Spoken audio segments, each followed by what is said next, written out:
तो आज का जो टॉपिक रहेगा वो है बुद्धि के सिद्धांत। बुद्धि के सिद्धांत, प्रिंसिपल ऑफ इंटेलिजेंस, यानी बुद्धि के सिद्धांत। बुद्धि के सिद्धांत। गुड आफ्टरनून सर, निकिता, राखी, सुमन, सबको आशीर्वाद बेटा। तो सबसे पहले हम बात करें, परमिला गुड आफ्टरनून, बिल्कुल बिल्कुल सभी को आशीर्वाद। अगर बात करें एक दृष्टि में, हम जल्दी जल्दी इनको एक नजर में देख लेते हैं। पहले आएगा एक, ट्रिक से करवा देता हूं आपको। एक के बाद संस्कृत में हम लिखते हैं द्वि, फिर लिखेंगे त्रि। त्रि का अर्थ होता है त्रि, 3 बार लिखना है, ठीक है, 1 2 3। त्रि का मतलब 3 होता है, 3 बार लिख लीजिए। 3 के बाद में हो जाते हैं बहुत, बहु लिख दीजिए। बहु 2 बार आएगी, और बहु जब 2 बार आएगी तो समूह में आएगी, समूह में आएगी, ठीक है ना। एक द्वि द्वि त्रि त्रि, बहु बहु समूह। फिर उसके बाद में आएगा कै व ख, ठीक है।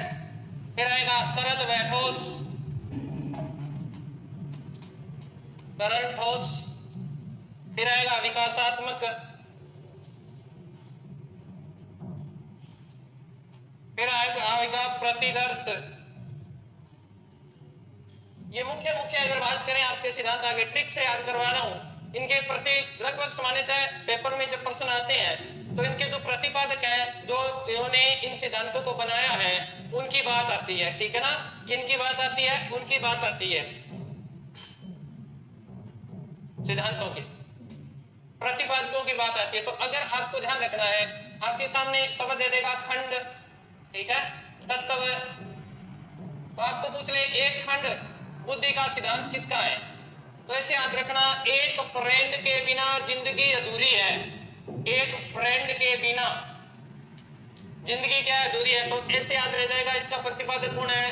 अल्फ्रेड बिने। एक फ्रेंड के बिना जिंदगी अधूरी है। एक तत्व बुद्धि के सिद्धांत के प्रतिपादक कौन है भाई? उसके है अल्फ्रेड बिने। फिर आएगा द्वितत्व बुद्धि सिद्धांत के प्रतिपादक कौन है? तो देखो, द्वि का अर्थ होता है दो। द्वि का अर्थ क्या होता है बेटा? दो। और दो को हम बोलते हैं पीयर। इंग्लिश में क्या बोलते हैं? पीयर मीन्स होता है जोड़ा। तो पीयर, ये लो, इसको ऐसे याद कर लो, स्पीयर और मैन। और तोता मैना का भी क्या होता है? जोड़ा होता है। तो ऐसे भी याद, जब दो हो जाएंगे, जब स्पीयर मीन्स दो, दो होते ही, शादी होते ही आदमी क्या हो जाता है? 3 हो जाता है। 2 से 3 होने में समय नहीं लगेगा। इसलिए त्रिखंड बुद्धि के सिद्धांत के प्रतिपादक भी कौन है? स्पीयरमैन है। 2 से 3 हो गए, ठीक है। तो त्रिखंड बुद्धि सिद्धांत के प्रतिपादक, त्रितत्व बुद्धि सिद्धांत के प्रतिपादक यही है। फिर अगर बात करें त्रिचापीय बुद्धि सिद्धांत के प्रतिपादक कौन है? ये देखो, चाप शब्द आ गया। चाप आपको याद होता होगा, जब हम 8 क्लास में हुआ करते थे तो इस तरह वर्ग बनाया करते थे। यहाँ 60 30 डिग्री 90 डिग्री ऐसे बनाते थे ना कोण, ये क्रॉसिंग किया करते थे, चाप लगाया करते थे। और चाप लगाने से क्या बन जाता है? वर्ग बन जाता है, और कौन हो जाएगा? स्टर्न है वर्ग। ट्रिक से याद रख सकते हो। स्टर्न मीन्स होता है घूमना, और चाप में से घूमता था। इस तरह अपने प्रकार से बहुत चाप लगाए होंगे। स्टर्न होता है, टर्न होता है, तो ऐसे याद रख सकते हो, स्टर्न वर्ग। फिर आ गया त्रिखंड, त्रितत्व हो गया, त्रिचापीय हो गया, त्रिआयामी। त्रिआयामी बुद्धि सिद्धांत के प्रतिपादक कौन है? आयाम मीन्स क्या होता है? आयाम मीन्स होता है समय। 3 समय, ऐसे याद रखोगे, 3 समय। राय सिंह गुरुजी क्या किया करते थे? गिल्ली डंडा खेला करते थे। क्या खेला करते थे? गिल्ली डंडा। लोगों के सर फोड़ दिया करते थे। ये लोग, तो कौन है इसके प्रतिपादक?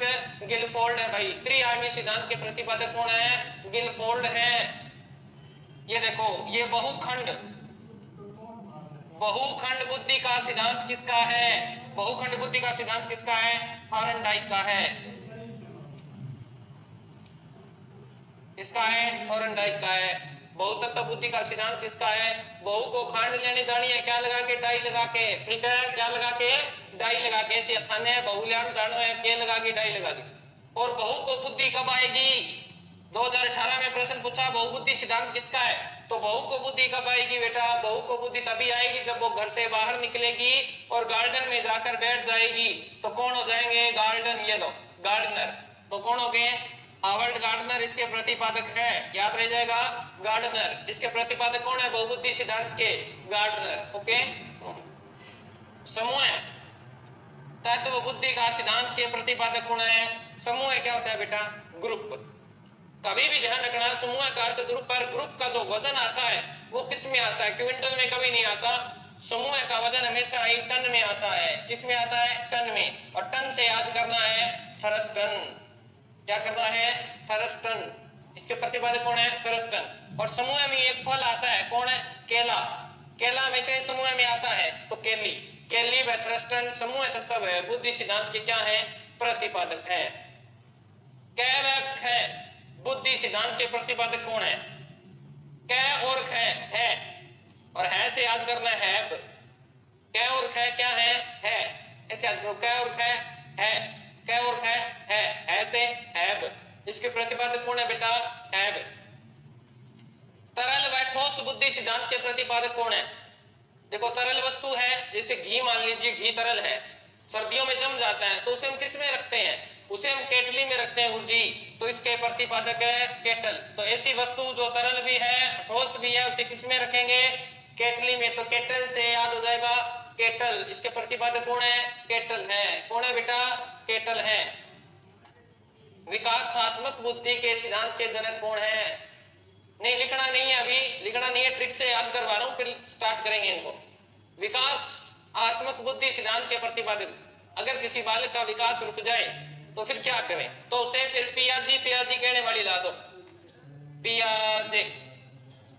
और उसके घर पे जब पियाजे पियाजे कहने वाली आएगी तो उसका विकास ऑटोमेटिक ही हो जाएगा, वो मेहनत करने लग जाएगा। और कौन सी ला के देनी है? तो जीन पहनती हो, जींस पहनती हो, तो जीन पियाजे। आगे है प्रतिदर्श बुद्धि सिद्धांत के प्रतिपादक कौन है? प्रतिदिन आपको दर्शन करने हैं। किसके करने हैं? जो कुंवारी लड़कियां हैं वो तो करें सूर्य भगवान के दर्शन, और जो शादीशुदा है वो करें अपने सासू माँ का जो सन है उसके दर्शन, यानी अपने पति के दर्शन करें। और सन मीन्स सूर्य, और ऐसे नहीं करने भागते से, तो इसके प्रतिपादक हो जाएंगे कौन है? थॉमसन। तो प्रतिदर्श बुद्धि सिद्धांत के प्रतिपादक कौन है? थॉमसन। तो ये एक रूप में आपको मैंने बताने का प्रयास किया है, समझाने का प्रयास किया है कि इनके प्रतिपादकों के प्रश्न आते हैं, आप इनको ऐसे याद रख सकते हैं, इनको ऐसे याद रख सकते हैं, याद रह जाएगा ना। इनके प्रतिपादक, एक फ्रेंड के बिना जिंदगी अधूरी है, दो, दो का मतलब द्वि, द्वि को पियर, पियर यानी स्पीयरमैन, और दो से तीन हो गए स्पीयरमैन, थ्री, फिर त्रिखंड का, है ना, देखो त्रिखंड हो गया, फिर त्रिचापिय, तीन चाप लगाए किसने? स्टर्नबर्ग ने। तीन चाप लगाए किसने? स्टर्नबर्ग ने, हमने लगाया करते थे वो। फिर तीन आयाम, आयाम मीन्स होता है समय, तीन समय। गुरुजी क्या खेला करते थे? गिल्ली डंडा, गिल्ली से लोगों के सर फोड़ दिया करते थे, गिलफोर्ड। फिर आएगा बहुतत्व बुद्धि का सिद्धांत। बहुतत्व बुद्धि सिद्धांत का अर्थ क्या है? बहु को बुद्धि कब आएगी? जब वो डाई लगा, सॉरी बहुखंड, बहुखंड लेने जाएगी कब? वो डाई लगाकर जाएगी, तो थॉर्नडाइक। ठीक है, उसके बाद की बात करें, बहुबुद्धि, बहु को बुद्धि आएगी कहां? गार्डन में आएगी, गार्डनर। ऐसे याद रखना है। फिर समूह है, समूह में क्या होता है? समूह में वजन आता है किसमें? टन में, टन से थर्स्टन। और समूह में एक फल भी आता है, कौन है? केली, केला। ठीक है, उसके बाद में कै और ख है, ऐसे याद रखना है। तरल और ठोस वस्तु को किस में रखते हैं? केतली में रखते हैं, तो केटल। फिर आपका है विकास रुक जाए तो क्या करें? विकास रुक जाए तो प्याजी प्याजी कहने वाली ला दीजिए, तो फिर उसका विकास शुरू हो जाएगा, तो पियाजी पियाजी हो जाएगी। ठीक है, और प्रतिदिन दर्शन किसका करना है? सन का करना है। ठीक है, सन मीन सूर्य। और ऐसे कैसे करना है? थम के करना है। थम का मतलब थम के आराम से करना है, तो थॉमसन। ये लीजिए, ये इनके प्रतिपादक आपको याद करवा दिए। अब इनकी डिटेल याद करेंगे। याद हो गए सभी को? बताइए, सभी को याद हुए क्या इनके प्रतिपादक? बताओ बेटा, सभी को इनका प्रतिपादक याद हो गए क्या?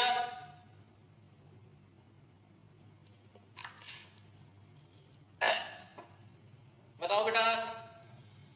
तो सबसे पहले अपन सिद्धांत को शुरू करते हैं। बुद्धि के सिद्धांतों में पहला सिद्धांत पढ़ने जा रहे हैं हम, एक तत्व बुद्धि का सिद्धांत।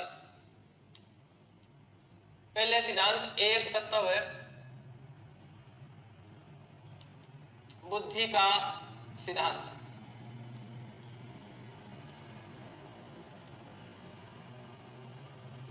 एक तत्व बुद्धि का सिद्धांत। ओके, तो इसके प्रतिपादक कौन है बेटा? प्रतिपादक इसके हैं, अभी आपको करा के गया हूं, अल्फ्रेड बीने। अब आप लिखते जाना साथ साथ में, अल्फ्रेड बीने। कब कब दिया इन्होंने? 1903 में ये सिद्धांत दिया था। ठीक है, अब देखो इस सिद्धांत की अगर बात करें, इस सिद्धांत को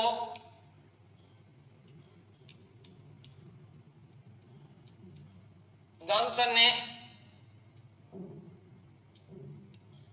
निरंकुशवादी सिद्धांत का, निरंकुश होता जिसमें सिर्फ एक ही सत्ता हो, निरंकुशवादी सिद्धांत कहा है।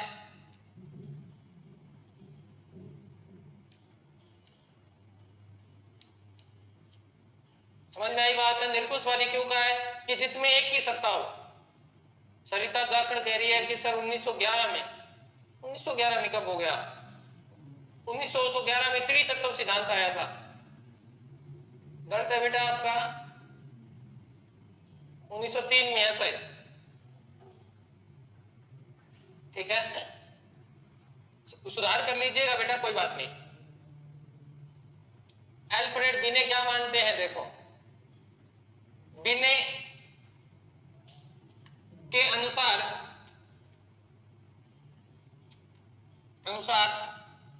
बुद्धि एक अविभाज्य इकाई है, एक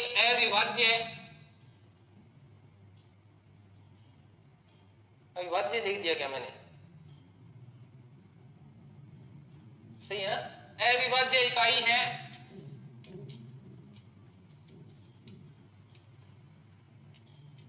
जिसके अविभाज्य इकाई है जिसके द्वारा मानसिक क्रियाएं नियंत्रित होती है। मानसिक क्रियाएं क्या होती है? नियंत्रित होती है।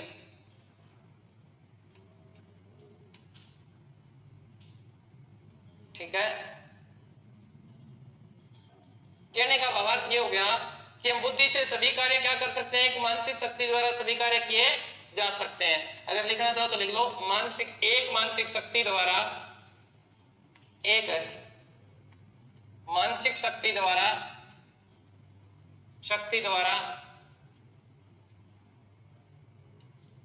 सभी कार्य किए जा सकते हैं। कैसे? अभी दिखाते हैं आपको कैसे।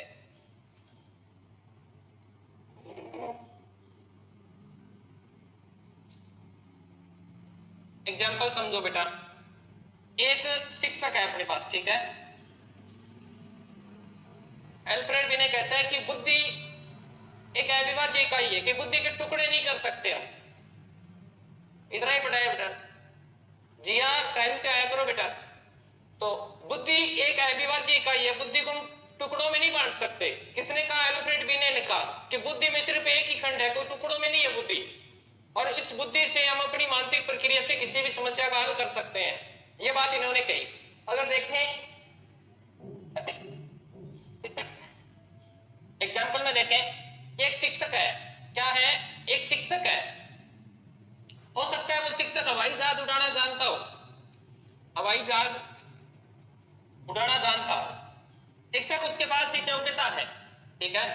हो सकता है वो हवाई जहाज उड़ाना जानता हो सकता है, क्योंकि दोनों योग्यताएं अलग अलग है। शिक्षक योग्यता अलग है क्योंकि यहाँ मानसिक रूप से काम करना है, परंतु यहाँ मानसिक प्लस शारीरिक रूप से काम करना है, तो दोनों अलग अलग योग्यताएं हैं। ऐसा होता भी है, आपने देखा होगा एक शिक्षक होता है, आप बहुत सारे आपको एग्जाम्पल ले सकते हो। एक शिक्षक चित्रकार भी हो सकता है। तो ये कहता है कि बुद्धि के अंदर क्या होता है? एक ही तत्व होता है, एक ही तत्व से वो मानसिक क्रियाएं संपादित करता है, तो वो किसी भी क्षेत्र में कुछ भी कर सकता है, ठीक है। ये बात है। पर देखें तो अगर ये देखिए पढ़े तो ये अलग योग्यता है, ये अलग योग्यता है, दोनों अलग अलग योग्यताएं हैं। परंतु कहते हैं कि अगर एक योग्यता प्रबल हो, अगर एक योग्यता प्रबल हो तो हम दूसरी योग्यता में स्थान प्राप्त कर सकते हैं। कैसे? जैसे आपका थर्ड ग्रेड में सिलेक्शन हो गया, आपका कॉन्फिडेंस आ जाएगा, आपको पुनर्बलन मिलेगा, आपको रेनफोर्समेंट मिलेगा, आप आगे वाली भर्ती को जल्दी क्वालिफाई कर देंगे। आप सेकंड ग्रेड बड़े जल्दी बनते हैं, सेकंड ग्रेड से फर्स्ट ग्रेड बड़े जल्दी बनते हैं। तो ये क्या है? ये पुनर्बलन है। तो ये अल्फ्रेड बिने ने कहा कि एक शिक्षक, यानी एग्जाम्पल मैंने दिया है, उन्होंने तो सीधा कहा कि बुद्धि एक खंड है, टुकड़ों में विभाजित नहीं की जा सकती, बुद्धि एक ही तत्व होता है। तो जिस प्रकार अगर बात करें, एक शिक्षक है हवाई जहाज उड़ाना भी जान सकता है, क्योंकि उसका एक पक्ष मजबूत है तो उससे वो दूसरे पक्ष को भी मजबूत है कर सकता है। ये बात किसने कही थी? अल्फ्रेड बिने ने कही थी, जिसे हमने एग्जाम्पल से समझने का प्रयास किया कि एक शिक्षक होना और एक हवाई जहाज उड़ाना दोनों अलग अलग योग्यताएं हैं, परंतु हमने एक बुद्धि से क्या कर लिया, दोनों योग्यताओं को अर्जित कर लिया। तो सीधा सा अर्थ कि एक अगर पक्ष मजबूत होगा तो वह सारे पक्षों को मजबूत कर देगा। तो बिल्कुल सही बात थी अल्फ्रेड बिने की, उतार लिया सभी ने। ये पहला सिद्धांत था आपका, ये पहला सिद्धांत था आपका बुद्धि का। नेक्स्ट अपन देखें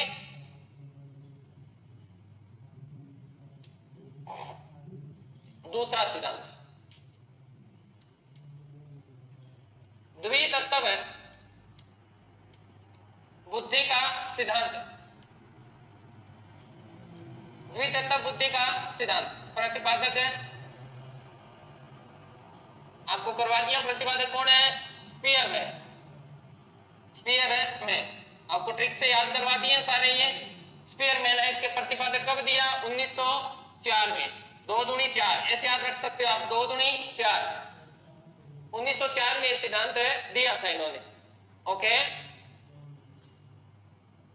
इन्होंने क्या बताया? देखो इन्होंने ये सीधा सा बताया, देखो द्वि, ये कहते हैं कि बुद्धि में 2 खंड होते हैं। बुद्धि में 2 खंड होते हैं। बुद्धि में कितने खंड होते हैं? 2।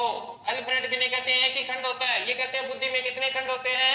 2 खंड होते हैं। कौन कौन से होते हैं देख लेते हैं। ये कहता है पहला तो होता है सामान्य बुद्धि।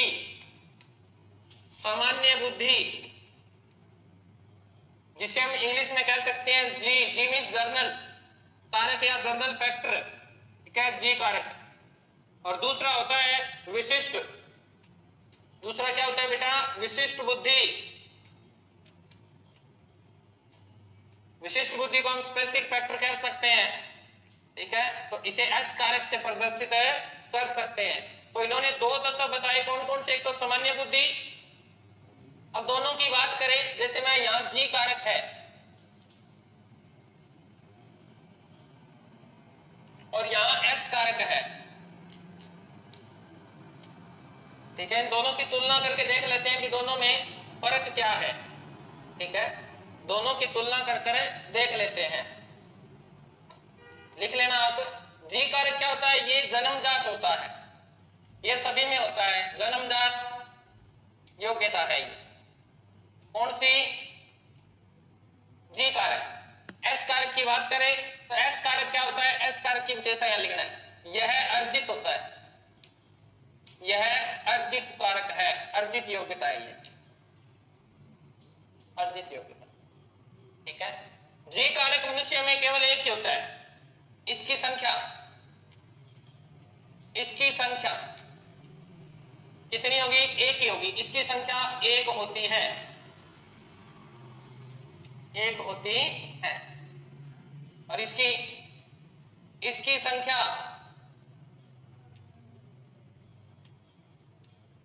अनेक हो सकती है, अनेक हो सकती है।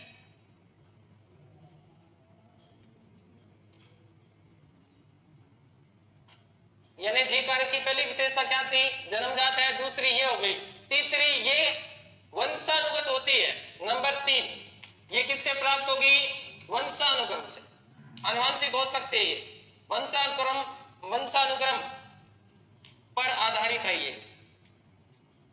ये जी कारक कोई भी मनुष्य जन्म लेगा उसके अंदर आएगा फैक्टर, ठीक है। परंतु ये वातावरण से प्रभावित होती है। किससे? वातावरण से। वातावरण से आधारित या प्रभावित। समझ में आई बात है? लिख लेना ये। इसकी संख्या 1 हो सकती है, वो अनेक हो सकती है, वंशानुक्रम पर आधारित है, ठीक है।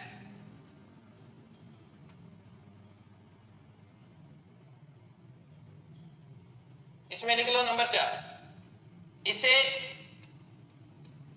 अधिगम से नहीं बदला जा सकता, इसे अधिगम से नहीं बदला जा सकता।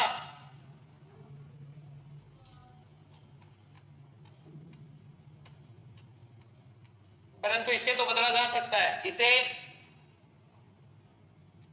अधिगम से बदला जा सकता है, अधिगम से बदला जा सकता है। अभी आपको उदाहरण दूंगा, समझ जाओगे आप, ठीक है। बदला जा सकता है, ये विशेषताएं हैं इनकी, लिख लो। इन्होंने दो कारक बताए, दोबारा करवा देता हूं। द्वितत्व बुद्धि का सिद्धांत स्पीरमैन ने दिया 1904 में। इनका बुद्धि में दो खंड होते हैं, एक होता है सामान्य बुद्धि जिसे हम जर्नल फैक्टर बोलते हैं, और एक होती है विशिष्ट बुद्धि जिसे हम क्या बोलते हैं, स्पेसिफिक फैक्टर बोलते हैं। विशिष्ट कह दो, विशेष कह दो, कोई दिक्कत नहीं है।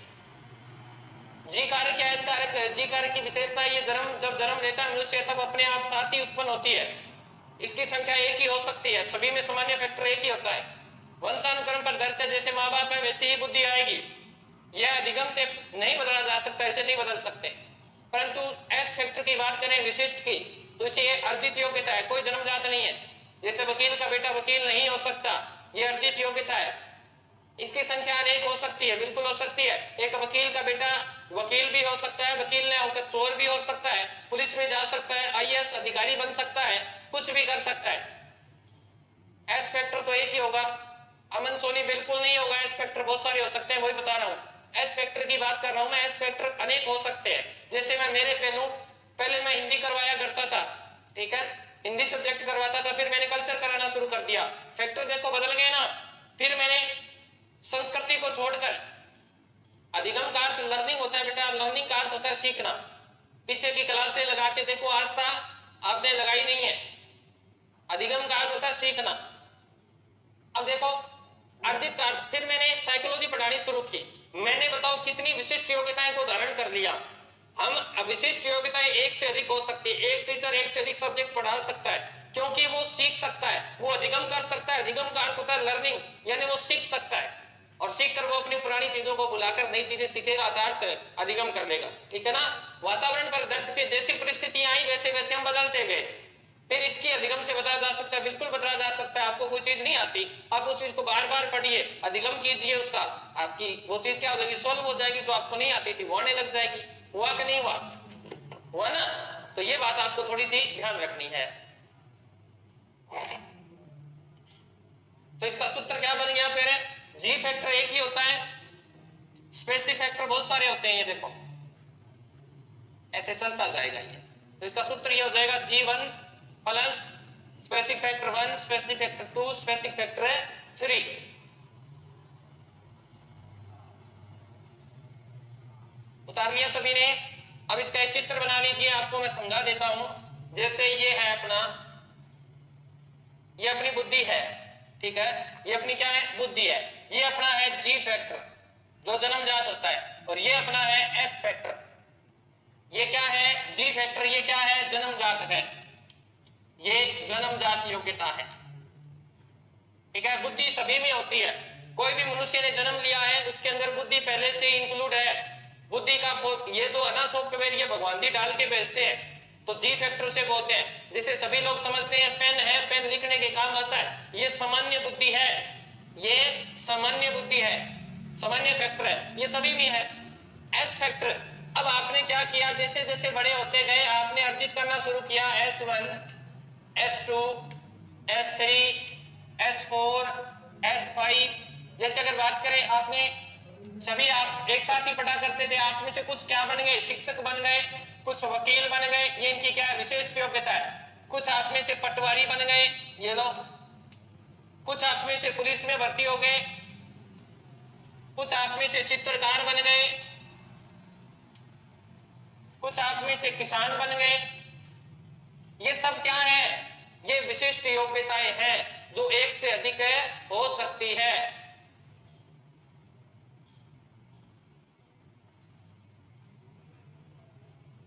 दीपिका क्या करिए सर, सामने एस कारक का एग्जांपल दीजिए। दे दिया ना, ये दे दिया ना। क्योंकि मैं बुद्धि होती ही नहीं, क्योंकि मैं बुद्धि में होती नहीं। पता नहीं अमन सोनी आपकी क्या भाषा है। दीपिका बेटा मैंने आपको बता दिया ये लो, कि जैसे सामान्य फैक्टर है। आपको याद होगा हम बहुत सारे बच्चे थे जो कक्षा 8 में पढ़ा करते थे, फिर हमने 10th की, ठीक है ना। 10th करने के बाद अब अलग अलग योग्यताएं, पहले सभी में सामान्य बुद्धि थी, सभी एक ही सब्जेक्ट पढ़ा कर करते थे, 10th तक पढ़ते रहे ना, सामाजिक गणित जो भी थी, परंतु उसके जैसे हमने 10th की उसके बाद में सभी की रुचि बदल गई। कोई आर्ट में चला गया, कोई कॉमर्स में, कोई मेडिकल, कोई नॉन मेडिकल। ये क्या है? आपकी विशिष्ट योग्यता है जो आपने बाद में अर्जित की है। समझ में आ गया? ये सिद्धांत रहा। कोई व्यक्ति शिक्षक बन गया आपका, कोई मित्र आपका वकील बना, कोई पटवारी बना, कोई पुलिस में लग गया, कोई पत्रकार बना, कोई चित्रकार, कोई किसान, कुछ भी। तो एक व्यक्ति में एक से अधिक योग्यताएं हो सकती हैं। ठीक है, तो सूत्र इसका देखो, जी एक ही है। अगर आप सूत्र पूछो तो ये लो, जी एक ही है ना, उसके बाद में व्यक्ति में S1, S2, S3, S4 कितनी भी योग्यताएं हो सकती हैं। ये सूत्र है। कृष्णा सोनी पूछ रहे हैं यहां से क्वेश्चन कैसे आते हैं, तो अभी बताया ना, आपको पूछ सकता है। क्वेश्चन आज तक जितने आए हैं वो मैंने आपको बता दिए थे कि इनके प्रतिपादक पूछ लिए हैं। एक तो प्रतिपादक का प्रश्न पूछा जाता है कि इसके प्रतिपादक कौन है, सीधा क्वेश्चन। ओके, चलिए समझ में आ गया। चलें आगे। अगर अभी समझ में नहीं आया तो बता दीजिए और एग्जाम्पल दे देंगे, कोई दिक्कत नहीं। 10वीं का एग्जाम्पल दे दिया आपको मैंने, ये एग्जाम्पल दे दिया मैंने। यानी व्यक्ति की विशिष्ट बुद्धि वो खुद अर्जित करता है और ये जन्मजात होती है। ये एस वाली क्या होती है? अर्जित होती है। जिस क्षेत्र में बालक की रुचि होगी वो उसी क्षेत्र में बढ़ता जाएगा। ओके, फिर नंबर 3 फिर आता है आपका त्रितत्व है बुद्धि का सिद्धांत। त्रितत्व बुद्धि का सिद्धांत अभी हम पढ़ के आए थे, एक बुद्धि और दूसरी बुद्धि, यही पढ़ा ना हमने। ये हमारे पास जी फैक्टर था, ये हमारे पास एस फैक्टर था, यही था ना, एस एस एस ऐसे थे ना, एस एस फैक्टर है बस। अब क्या हुआ? प्रतिपादक। इसके प्रतिपादक भी कौन है? स्पीयरमैन है। स्पीयरमैन ने अपने ही सिद्धांत द्वितत्व में संशोधन किया। कब? 1911 के अंदर, और सिद्धांत का नाम दे दिया त्रितत्व। अब इन्होंने कहा कि दो तत्व के सिवाय तीसरा तत्व भी होता है। अपने ही सिद्धांत के अंदर खुद इन्होंने संशोधन किया। अब कैसे होता है वो देखते हैं। ठीक है, अब कैसे होता है वो देखो। ये कहता है ये क्या है? जन्मजात है। ये क्या है? जन्मजात फैक्टर है। जी सामान्य फैक्टर है। ठीक है, ओके, सामान्य फैक्टर है। अब आपने कक्षा 10 तक सामान्य फैक्टर से काम लिया। अब कक्षा 11 में जाते आपने ऑप्शन सब्जेक्ट पकड़ लिया। जैसे आप अभी तक कुछ तैयारी नहीं कर रहे थे, आज आप रीट की तैयारी कर रहे हो। आपका स्पेसिफिक फैक्टर क्या है? रीट है। आपका स्पेसिफिक फैक्टर क्या हो गया? रीट हो गया। क्या हो गया? रीट। अब ये कहता है तीसरा तत्व भी शामिल हो जाता है। अब तीसरा तत्व कौन सा भाई? ये लीजिए, इन्होंने कहा कि जर्नल फैक्टर से लेके और स्पेसिफिक फैक्टर के तक पहुंचने के दौरान व्यक्ति बहुत सारी अनुक्रियाएं भी करता है। क्या आप ये देखो, ये समझने वाला बिंदु है कि सामान्य से आप विशिष्ट की तरफ पहुंचे तो क्या सिर्फ आप रीट की ही तैयारी कर रहे हो? जैसे आप सामान्य थे, पहले आपने रीट को चुना, आपका विशिष्ट फैक्टर हो गया। अब मुझे बताइए, क्या आप रीट ही सीख रहे हो? नहीं, हम रीट के साथ साथ बहुत सारी चीजें भी सीख रहे हैं। हम खाना बनाना सीख रहे हैं। वो योग्यता नहीं है क्या? कुकिंग अलग सब्जेक्ट होता है, वॉशिंग, धोबी, आप कपड़े धोने सीख रहे हो, आप क्लिनिक, सफाई करना, क्लीन करना, भारी झाड़ू निकालना सीख रहे हो। ये क्या है? आपकी योग्यता नहीं हुई। तो इस योग्यता को इन्होंने इन दोनों को मिलाकर नाम दे दिया जीएस फैक्टर। कि हम जब सामान्य से विशिष्ट की तरफ पहुंचते हैं तो उस दौरान विशिष्ट क्रिया को करते करते कुछ अन्य योग्यताओं को भी धारण कर लेते हैं, और वही योग्यता तीसरा पद कहलाएगी। इसीलिए सिद्धांत को नाम दे दिया क्या? GS factor. क्या नाम दे दिया? GS factor. दोबारा देखिए, ये हमारे पास जी फैक्टर और ये हमारे पास एस फैक्टर। ये आपका जी और ये आपका एस, जर्नल और स्पेसिफिक फैक्टर। अब आप रीट की तैयारी कर रहे हो। रीट की तैयारी करने यहां से आपने चलना है, यहां तक स्पेसिफिक फैक्टर तक पहुंचते हो। तो भाई इतने दौरान आपने बहुत सारी चीजें सीखी हैं। इस फैक्टर को नाम दिया जीएस फैक्टर, सामान्य विशिष्ट फैक्टर। ओके, समझ में आ गया? चित्र बना लीजिएगा। अगर समझ में नहीं आ रहा तो चित्र बना के समझ लीजिए कि इन सामान्य और विशिष्ट को जोड़ने का जो काम करता है वो जीएस फैक्टर करता है। कौन करता है? जीएस फैक्टर करता है। चलिए इसमें लिखना है आपको, प्रतिपादक आपको लिखवाई दिया। देखो इन्होंने अपने ही सिद्धांत में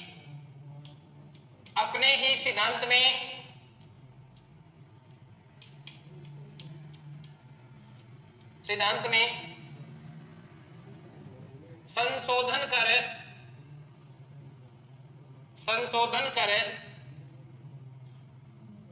एक तीसरा तत्व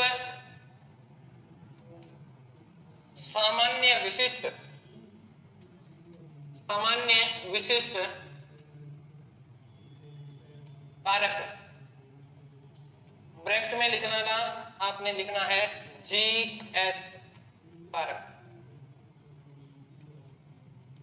जीएस कारक भी बताया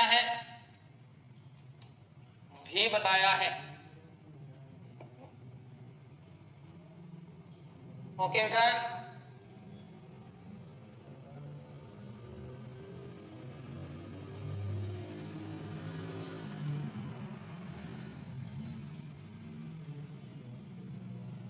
लिख लिया।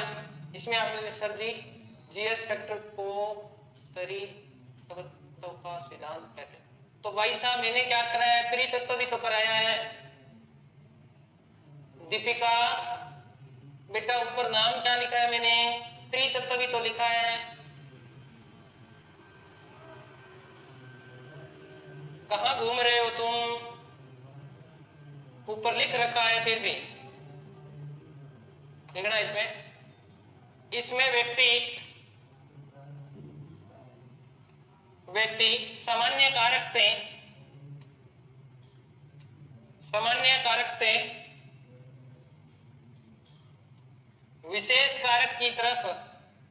विशेष कारक अर्जित करते समय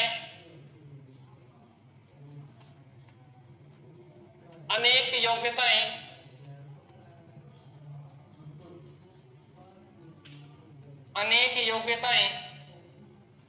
भी प्राप्त करता है।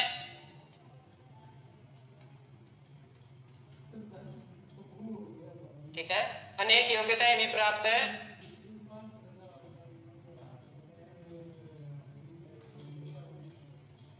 बुद्धिमान व्यक्ति में, यहां लिखना, बुद्धिमान व्यक्ति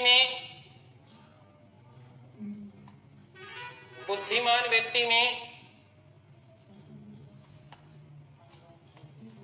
बुद्धि तत्व की अधिकता होती है।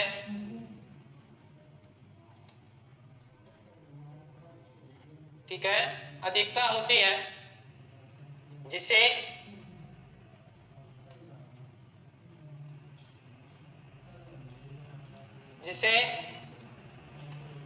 मानसिक ऊर्जा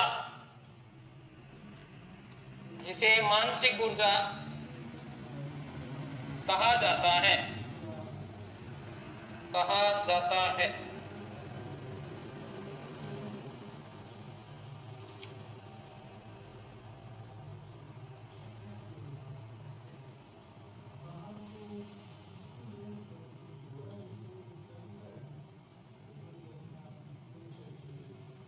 लिख लिया सभी ने?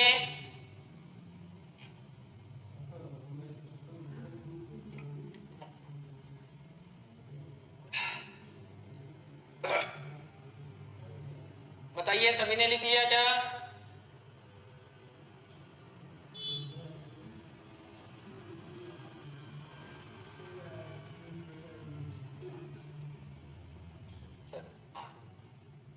ये सिद्धांत मैं अभी आपको करवा के गया था। इस सिद्धांत के साथ दो सिद्धांत और मिलते हैं, बिल्कुल सेम का सेम, जिसमें ये देखो मैंने आपको करवाया था कि द्वितत्व बुद्धि का सिद्धांत, और उसका मॉडल मैंने यहां बनाया था। ये देखिए सेम के सेम दो सिद्धांत है, इसके जैसे के जैसे है। ठीक है ना। बिल्कुल ऐसे ही है, वो भी बुद्धि में दो ही तत्व मानते हैं। तो कौन कौन से हैं तो देख लेते हैं, इसको छोटा कर लेते हैं। एक साइड में पड़ा रहेगा, अपने यहां पड़ा रहेगा, इसके जैसे ही सिद्धांत है बेटा ये।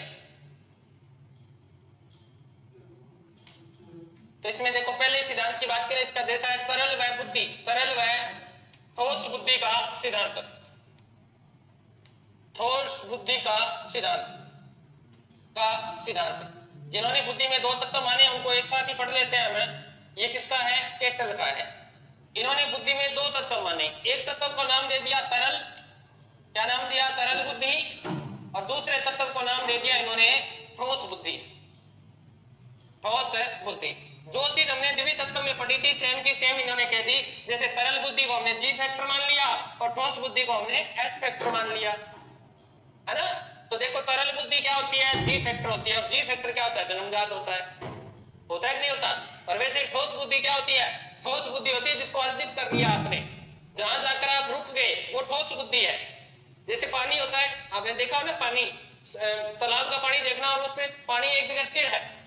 आप पानी में जब एक कंकर फेंकोगे, ठहरे हुए पानी में पत्थर ना मार सांवरे, है ना, तब आप पानी में पत्थर फेंकोगे तो एक लहर उत्पन्न होगी, वो जाकर कहां, किनारे पे रुक जाएगी, वो किनारे पे रुक जाएगी, किनारा उसको यानी ठोस हो गई, वो रुक गई। यथार्थ व्यक्ति एक स्थान पर आए, ऐसा समय आता है जो वहां रुक जाता है, तो वो उसकी क्या कहलाएगी, ठोस बुद्धि कहलाएगी। जैसे वो उसकी विशिष्ट योग्यता होती है। सेम का सेम हुआ कि नहीं हुआ। दूसरा देखें, एक सिद्धांत मैंने कराया था कै व ख बुद्धि, इसे ही हम ए या बी बुद्धि भी बोल देते हैं। इसे ही हम क्या बोलेंगे, ए या बी बुद्धि। ये किसका सिद्धांत था, हैब का। ये भी दो तत्व मानते हैं, कै और ख। परंतु जैसे इन्होंने संशोधन किया वैसे इन्होंने भी आगे संशोधन कर दिया। ये कहते हैं कि कै तत्व क्या होता है, जन्मजात होता है, और ख तत्व क्या होता है, अर्जित होता है। क्या होता है, अर्जित होता है। जैसे कै तत्व जन्मजात है, ख तत्व अर्जित है, वैसे ये देखो जी फैक्टर तो हो गया कै तत्व आपका, और एस फैक्टर हो गया ख तत्व आपका। हुआ कि नहीं हुआ, सेम। परंतु इन्होंने कहा कि कै और ख तत्व मिलकर, कै और ख तत्व मिलकर तीसरा तत्व भी उत्पन्न करते हैं, जैसे इन्होंने इसमें किया था। तो इन्होंने तीसरे तत्व को क्या नाम दिया, गै। जो यानी जीएस नाम था वो यहाँ पर क्या नाम हो गया, गै। ये किसका है, हैब का है। ये किसका है बेटा, हैब का है। बताओ दोनों समान है कि नहीं, आपको एक ही समझना है। द्वितत्व, जैसे द्वितत्व समझोगे दो तीन अपने आप याद है हो जाएंगे। तो आपने लिखना है, लिखिए अब। तो सबसे पहले हम लिख रहे हैं कौन सा, केटल वाला, केटल वाला लिख रहे हैं क्या, लिखिए। तरल व ठोस बुद्धि का सिद्धांत, तरल व ठोस बुद्धि का सिद्धांत। ये 4 नंबर है शायद, है ना, ये 4 नंबर ही आपके पास। तरल व ठोस बुद्धि का सिद्धांत, इसी सिद्धांत को नाम दिया गया है धारा प्रवाह का सिद्धांत। वो गाना ऐसे नहीं गाया था मैंने, धारा प्रवाह का सिद्धांत। कभी पत्थर फेंक के देखना, ऐसे लगेगा एक धारा सी जा रही है, धारा प्रवाह का सिद्धांत। इसके प्रतिपादक लिखने आपने, प्रतिपादक आर.बी. केटल। प्रतिपादक कौन है, आर.बी. केटल। 1963 में यह सिद्धांत इन्होंने दिया था। ओके, इन्होंने बुद्धि को दो भागों में बांटा, बुद्धि को दो भागों में बांटा, दो भागों में बांटा। और कौन कौन से दो भाग, नंबर 1, इन्होंने एक नाम दे दिया तरल बुद्धि। क्या नाम दिया है, तरल बुद्धि। तो इसमें लिखना, यह जन्मजात योग्यता व दैनिक कार्यों में, दैनिक कार्यों में, दैनिक कार्यों में उपयोग होती है। ये कैसी है, ये जन्मजात योग्यता है। जैसा हमारा जर्नल फैक्टर था वैसे का वैसा ये है, ठीक है ना। और इसका अधिक विकास किशोर अवस्था में होता है, इसका अधिक विकास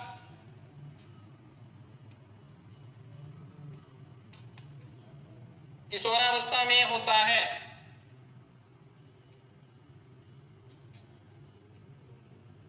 ठीक है। दूसरी बुद्धि है आपकी ठोस बुद्धि। ठोस बुद्धि, ओके।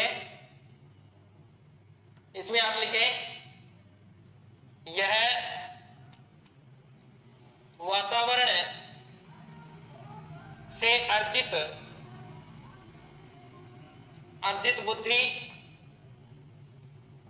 अर्जित बुद्धि है। ठोस बुद्धि क्या है? वातावरण से अर्जित बुद्धि है।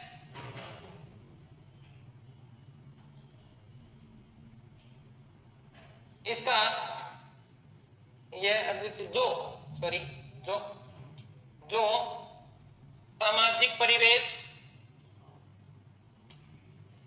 जो सामाजिक परिवेश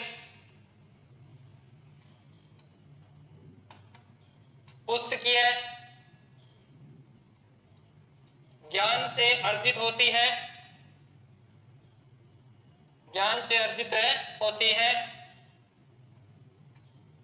इसका विकास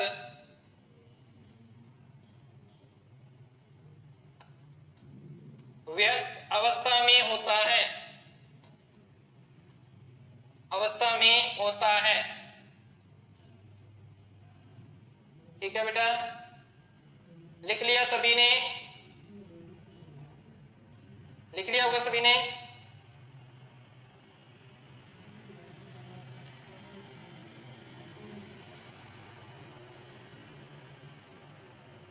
तो आज के लिए इतना ही, मिलते हैं कल।